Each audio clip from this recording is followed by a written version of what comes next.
मेरा नाम गिरीश तिवारी है और मैं बागेश्वर जनपद के गरुड़ ब्लॉक का रहने वाला हूँ। मुख्यतः गांव में ही रहता हूँ।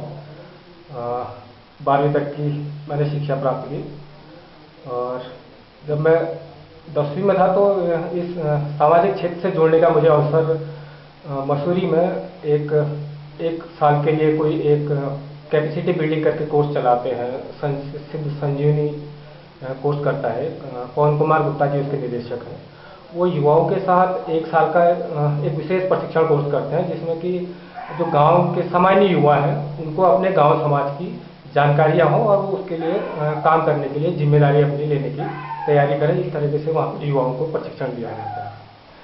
तो मैं सन 2000 में इस प्रशिक्षण कैंप से मसूरी में जुड़ा और एक साल का मैंने वहाँ पर इस तरीके का प्रशिक्षण किया। तो एक साल के प्रशिक्षण के बाद जब हम लोग वो प्रशिक्षण समाप्त करके अपने घर की ओर आए, फिर घर पर एक साल का प्रशिक्षण करने के बाद जो हमने सीखा था कि वहाँ पर हम समाज के लिए क्या योगदान अपना देंगे, तो यही हम जब एक साल का प्रशिक्षण कोर्स करके आए, घर पर वापस आए और उस दौरान कई और साथी भी हमारे इस क्षेत्र के थे जिन्होंने इस प्रशिक्षण को वहाँ से लिया था। तो जब हम लोग वहाँ से घर आए तो एक सामने स्पष्ट नहीं था कि अब प्रशिक्षण तो कर लिया है, काम कैसे करेंगे, इसकी शुरुआत हम लोग कैसे कर पाएंगे, क्योंकि हमको इस तरह का पहले सामाजिक क्षेत्र में बहुत ज़्यादा अनुभव नहीं था। तो इसी तरह से हमने कुछ युवाओं से हम आपस में बैठे और चर्चा की कि हमको कुछ करना चाहिए, नहीं तो हमारा एक साल का जो प्रशिक्षण है उसका कोई मायने नहीं रहेगा। तो कुछ 5-6 साथी हम लोग यहाँ पर इकट्ठा हुए जो पहले सिद्ध से जुड़े हुए थे और एक विचार के तहत हमने सीखा था। तो हम लोगों ने कहा कि कुछ शुरुआती काम, कुछ रचनात्मक कामों से हमको अपने जीवन की शुरुआत करनी चाहिए। उसके लिए हमने तय किया कि सबसे ज़्यादा रचनात्मक काम की ज़रूरत इस वक्त शिक्षा के क्षेत्र में हमको लगा कि कुछ इस क्षेत्र में हमको करना चाहिए, क्योंकि आज की जो शिक्षा है, जो वर्तमान शिक्षा प्रणाली है, वो शिक्षा प्रणाली कहीं ना कहीं आदमी को नौकरी या गुलाम मानसिकता की ओर आगे बढ़ाती है और एक व्यक्ति को केवल एक नौकर बनाने तक की उसकी जिम्मेदारी होती है। व्यक्ति ज़्यादा सीखता है, ज़्यादा जानता है, तो अपने परिवेश के साथ, अपने समाज के साथ जुड़ता है और कहीं ना कहीं उसको बेहतर तरीके से समाज में स्थापित करता है। तो इसी विचार को लेकर के हम लोग इकट्ठा हुए और हमने एजुकेशन पर काम शुरू करने की बात कही। तो फिर ये तय हुआ कि हम काम कौन से क्षेत्र में करें। गरुड़ अच्छी जगह है, डेवलप इलाका है, बागेश्वर मेन मार्केट है। तो ये समझ में आया कि यहाँ पर तो पहले से बहुत सारे विद्यालय पहुँच चुके हैं, पब्लिक प्राइवेट विद्यालय हैं और सरकारी विद्यालय भी यहाँ पर इस तरीके से काम कर ही रहे हैं। तो ये तय हुआ कि हमको दूरस्थ गांव चयन करने चाहिए जो सड़क से 5-10 किलोमीटर जहाँ दूर हो, मुख्य सड़क से, जहाँ जाने में आदमी को थोड़ा समय लगता हो और वो आदमी उतना बाजारू ना हो जितना हम लोग आज के जीवन में बाजारू जीवन जीते हैं। ऐसे गांव में जाएं जहाँ का गांव का जीवन आज भी अपने गांव के संसाधनों से चलता है, अपने संसाधनों से वो लोग आज भी जिंदा है। उनके पास बहुत बड़ी मल्टीनेशनल कंपनियों के प्रोडक्ट उस गांव में नहीं है, अपने लोकल के प्रोडक्ट वो लोग आज भी बनाते हैं और उन्हीं से आदान प्रदान करते हैं और अपना जीवन चर्या चलाते हैं। तो ऐसे समाज में हमको शिक्षा का काम करना चाहिए जहाँ वास्तविक शिक्षा गांव के अंदर जिंदा है। तो हम उस गांव में गए और ये तय हुआ कि अब इसके लिए मदद हमको कौन कर सकता है। तो एक तो हमने मसूरी से बात की, अपने जो पुराने संपर्क के लोग थे उन लोगों से इस तरह की बातचीत की कि हम इस काम को शुरू करना चाहते हैं और इसके लिए हमारे पास कोई मदद नहीं है, हम मदद जुटाएंगे। तो उन्होंने भी वैचारिक मदद हमको की, संसाधन की मदद तो नहीं की। फिर हमको ये महसूस हुआ कि इस तरह के वैचारिक मदद भी हमारे लिए बहुत ज़्यादा महत्वपूर्ण हो सकता है, तो हमारे काम को आगे बढ़ाने में हमारी मदद करेगा। तो हमने उनसे वैचारिक मदद लिया कि हम एजुकेशन के शुरुआत में कैसे शुरुआत कर सकते हैं, आप बताइए। तो उन्होंने कहा कि आप गांव में जाइए, सबसे बड़ी चीज़ तो है, आप गांव में काम करना चाहते हैं तो आपको गांव जाना पड़ेगा और जिन लोगों के साथ काम कर रहे हैं उनके साथ आपको बातचीत करनी चाहिए। तो तय हुआ कि हम गांव में जाएंगे, 4 लोग, जिम्मेदार लोग, और गांव में लोगों से बातचीत करेंगे और तमाम तरह के जो संसाधन गांव वाले मुहैया करवा सकते हैं उनको हम गांव वाले की मदद से लेंगे और वहाँ पर काम शुरू करेंगे। तो सबसे पहले हम लोग इधर काफली गैर बागेश्वर जनपद का एक सीमांत गांव है जनपद का, अल्मोड़ा और पिथौरागढ़ से जुड़ा हुआ गांव है उसके जनपद का। तो वहाँ खौलसित नाम का एक गांव है, सड़क से 7-8 किलोमीटर दूर है, जहाँ पर उस समय सड़क नहीं थी, कच्ची सड़क भी नहीं थी। अब तो सड़क चले गई है उस गांव तक। तो वहाँ पर एक प्राथमिक विद्यालय चलता था जिसमें 105 बच्चे हुआ करते थे स्टार्टिंग में। हमने उस गांव के लोगों से बातचीत की कि आपके जो गांव है उसमें शिक्षा का कितना महत्वपूर्ण योगदान है। तो उन्होंने कहा कि शिक्षा के नाम पर हमारे विद्यालय में, हमारे गांव में एक विद्यालय है और एक शिक्षक है और 105 बच्चे हैं, 5 क्लासें हैं। तो उसके आधार पर हमारे गांव में शिक्षा की हालत कोई अच्छी नहीं है। तो हमने उससे फिर ये पूछा कि क्या आप इस गांव में कोई दूसरा तरह का विद्यालय चाहते हैं जो आपके बच्चे को अंग्रेजी का ज्ञान करवा दे, आपके बच्चे को कंप्यूटर से भी जोड़ दे, और तमाम तरह की हमने इस तरह से कुछ आकर्षण, जिससे लोगों को लगे कि कंप्यूटर का मतलब होता है कि कुछ नई तकनीकी उनके बच्चों को सीखने को मिलेगी। तो लोगों ने एकदम जुड़ाव महसूस हुआ लोगों को। उन्होंने कहा ठीक है, अगर आप ऐसा काम करना चाहते हैं तो हम आपकी कुछ मदद करेंगे। तो हमने कहा भाई हमको मदद में कुछ मदद की ज़रूरत नहीं, हमको पूरी मदद चाहिए। उसमें आपको एक भवन भी हमको देना पड़ेगा, हमारे 4 या 5-6 लोग जितने भी आएंगे उनके रहने खाने के लिए आपको अनाज की व्यवस्था करनी पड़ेगी, और जो विद्यालय के लिए जो बेसिक खर्चे आते हैं उसके लिए आपको चंदा इकट्ठा करके हमको देना पड़ेगा। और शुरुआत में कम से कम 5 या 10 बच्चे इस गांव से आपको शुरुआती तौर पर हमारे विद्यालय में भेजना शुरू करना पड़ेगा। पहले साल शुरुआत की केवल 5 बच्चे उस विद्यालय में आए। उसको हमने केवल क्लास के तौर पर नहीं रखा, केवल एक शिक्षण के तौर पर हमने रखा उनको कि हम इनके बच्चों के साथ कितने ठीक तरीके से जोड़ सकते हैं, क्या हमारे काम करने की संभावना है जिसको हम सोच रहे हैं वो लाइन ठीक है कि नहीं है। कुछ हमने स्थानीय बच्चों को वहीं का स्थानीय ज्ञान देना शुरू कर दिया। वहाँ के स्थानीय बच्चों तक की बात है, कई सारे जो पढ़े लिखे बड़े बच्चे थे जिन्होंने ग्रेजुएशन वगैरह किया था, हमने उनके कई स्थानीय चीज़ों के नाम पूछे उनसे। हमने कहा कई सारे पेड़ पौधे थे वहीं पर, हमने कहा ये भाई साहब किस चीज़ का पेड़ है, वो उसको नहीं बता पाए। हमने उनको फिर एक बड़े नेताओं की कैटेगरी वाला वो दिखाया कि ये देश राष्ट्रीय स्तर पर ये लोग जाने पहचाने चेहरे हैं, तो आप इसको कितने लोग जानते हैं। तो बहुत सारे लोग उसको इसके जानकार थे। फिर हमने उसके क्षेत्रीय स्थानीय लोगों के चेहरे दिखाए जो काम करते थे, वो लोग उनको उनके बारे में नहीं जानते थे। तो हमने कहा कि जो स्थानीय शिक्षा को हम कैसे बढ़ावा दें, इस पर हम लोग ज़्यादा काम करना चाहते हैं। तो उन्होंने कहा ठीक है, आप अच्छी बात कर रहे हैं, हमारा बच्चा को हमारे पेड़ पौधों की जानकारी हो, अपने बीजों की जानकारी हो, अपने खेतों की जानकारी हो, अपने नदी नाले धारे ये सब जीवन इनका जुड़ा हुआ है, इनकी जानकारी हो, जो मूल जीवन के स्रोत हैं उनकी जानकारी तो इन बच्चों को है ही नहीं आज के समय में। ये तो अमेरिका की जानकारी रखते हैं, यूरोप की जानकारी रखते हैं, देश की कुछ बड़ी घटनाओं की जानकारी रखते हैं, तो जो सामान्य जिसे जीवन चलता है उससे तो ये आज भी अछूते हैं। और जो शिक्षा प्रणाली चल रही है उसमें इन चीज़ों का कई स्थान है।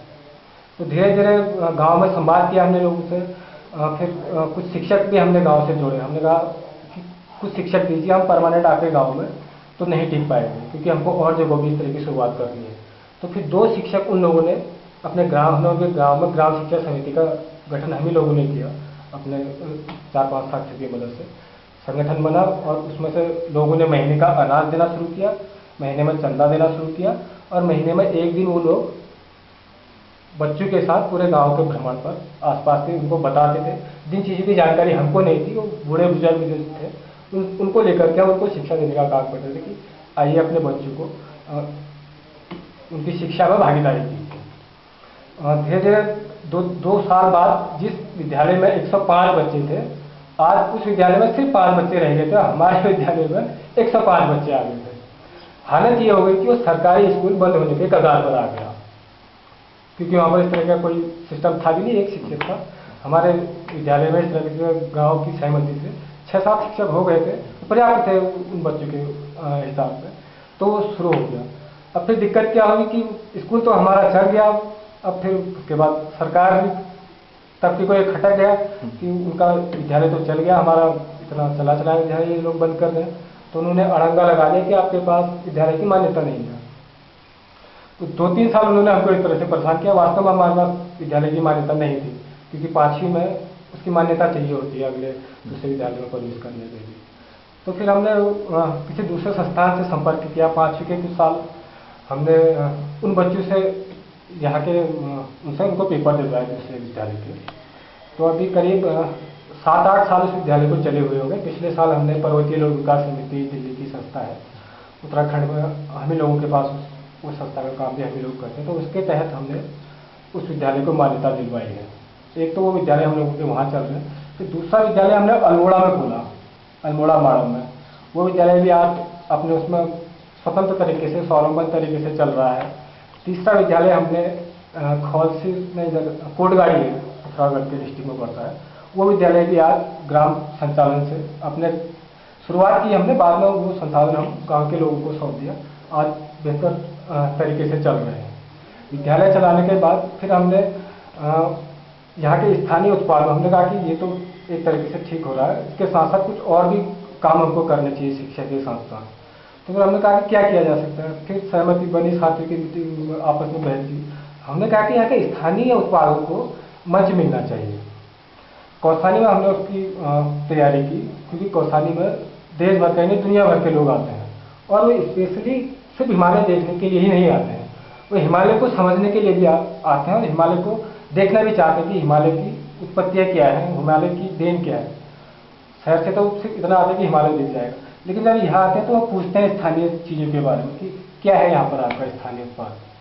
तो देखता कुछ नहीं है उत्पाद, सारा मल्टीनेशनल मार्केटिंग, घर घर में है, सारा प्रोडक्ट आपको किचन से लेकर के मंदिर तक का जितना आइटम है वो सारा आपको मल्टीनेशनल ब्रांड का आइटम मिलेगा। तो हमने कहा कि कुछ इस तरह का उत्पाद शुरू किया जा सकता है जिससे बाहर से आने वाले लोगों को आकर्षण दिखे और स्थानीय लोग भी उसकी पहल शुरू करें, स्थानीय लोग उसको वो करें। सबसे पहले हमने अगरबत्ती बनाने का काम किया।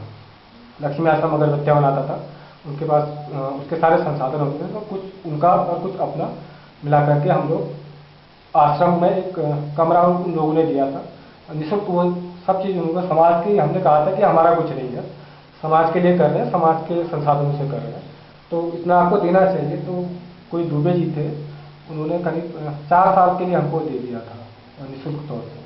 तो हमने उसके साथ साथ जितने गाँव में लोग प्रोजेक्ट बनाते हैं अपने प्रोडक्ट, उन सारे गाँव में जाकर के उन प्रोडक्टों को लेना शुरू किया।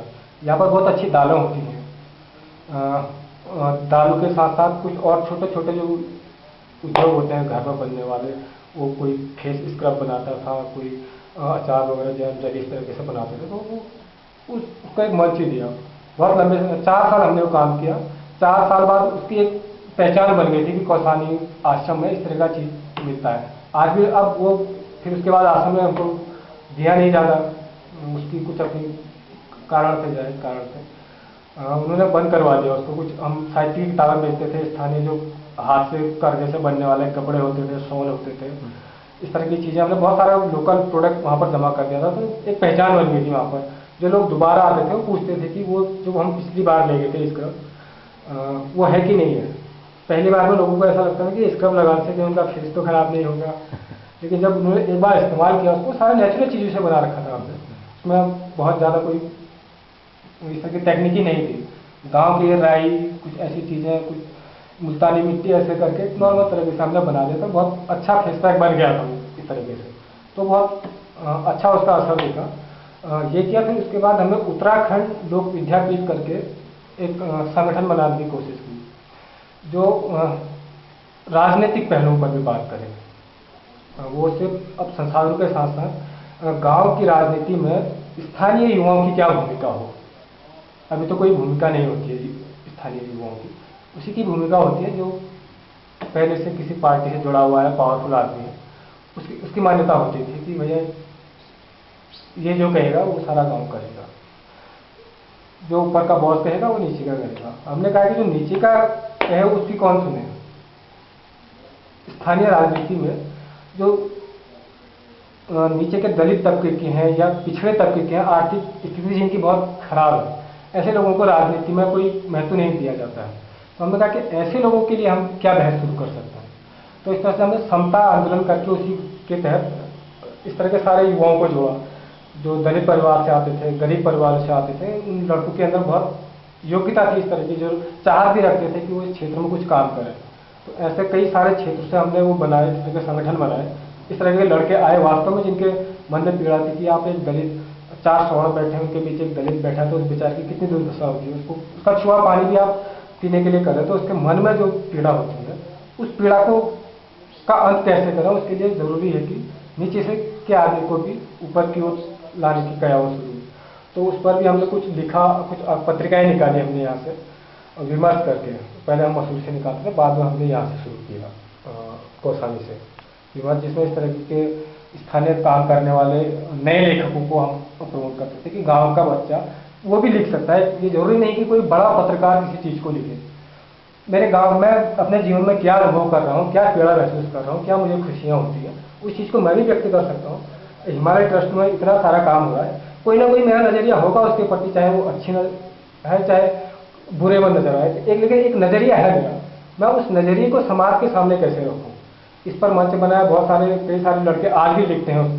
अब कई सारे लड़के तो आज अखबारों में चले गए हैं, छोटे छोटे स्तंभ से लिखते हैं। आज कोई दैनिक जागरण में है, कोई हिंदुस्तान में है, कोई अमर में है, कोई सार टाइम्स में। वो लड़के जिनको साथ पहली बार शुरुआत हमारी हुई थी, तो उसके बाद फिर धीरे धीरे चलते रहे। फिर लक्ष्मी आश्रम के साथ जुड़ा हुआ नदी बचाओ अभियान करके राधा बहन जी ने एक मूवमेंट खड़ा किया उस समय स्टार्टिंग में। तो पहली शुरुआत मीटिंग उसकी रामनगर में हुई थी 2008 में। तो वहाँ एक तय हुआ था कि पिछले उसमें केवल 7-8 नदियों में पदयात्रा हुई थी। दूसरे में तय हुआ था कि पूरे प्रदेश भर की नदियों में अब हम लोग जागरूकता का काम करेंगे और नदी और नाले पानी के बारे में लोगों के मन में एक चेतना पैदा करेंगे। क्योंकि नदी नालों के बारे में ग्राम समाज ने अभी सोचना शुरू नहीं किया है, क्योंकि उसको बहुत ज़्यादा जरूरत नहीं है, उसके पास पहले से पड़ा हुआ है। इसका शोषण करने के लिए जो मल्टीनेशनल कंपनियां आती हैं, जो जानती हैं कि इस नदी से कितना फायदा है, इसका कितना लाभ मैं ले सकता हूँ, इन पहाड़ों से कितना लाभ मैं ले सकता हूँ। उत्तराखंड में 558 बांध बन रहे हैं अभी। 558 बांधों में आप ये मान सकते हैं कि कितनी 100 से ज़्यादा कंपनियां सिर्फ पानी का कारोबार कर रही हैं उत्तराखंड के अंदर, जिन्होंने आधे से ज़्यादा उत्तराखंड के पहाड़ को, नदियों को खरीद लिया है। ऐसे लोगों कंपनियों के खिलाफ हम साफ साफ कहते हैं कि खिलाफ हम लोगों ने एक मूवमेंट खड़ा किया कि जो उत्तराखंड के जमीन को खरीद रहे हैं, जंगल को खरीद रहे हैं और नदियों को खरीद रहे हैं, उत्तराखंड के निवासियों को यहाँ से भगा रहे हैं। अब कोई कंपनी किसी पहाड़ को खरीदती है, कोई अपना बनाती है, तो उतना सारा उतने गांव का विस्थापन करना पड़ता है। विस्थापन का मतलब आप अपने उतने गांव को खाली करवा रहे हैं, तो आप इसका मतलब सारा पहाड़ आपका है, आप उस पर कुछ कर सकते हैं। स्थानीय लोग तो है ही नहीं, अब आपने सारे पहाड़ खरीद लिए। इसके लिए हमने नदी बचाओ अभियान के तहत इनके खिलाफ भी हमने एक मूवमेंट छोड़ा कि कंपनियों वापस जाओ, आप उत्तराखंड के लोगों को उत्तराखंड की जमीन पर रहने दो। जिस जंगल पर आप अपना अधिकार कर रहे हैं, उन लोगों पर, इनके गांव पर जिनका पूर्वजों से अधिकार रहा है, जिन लोगों ने जंगल को बसाया है, जिन लोगों ने इनके साथ जीवन जिया है आज तक का, और शायद वो लोग आगे भी जंगल को बचाए रखेंगे, आप उन लोगों को पहाड़ से हटा रहे हैं तो और इन लोगों को बसा रहे हैं।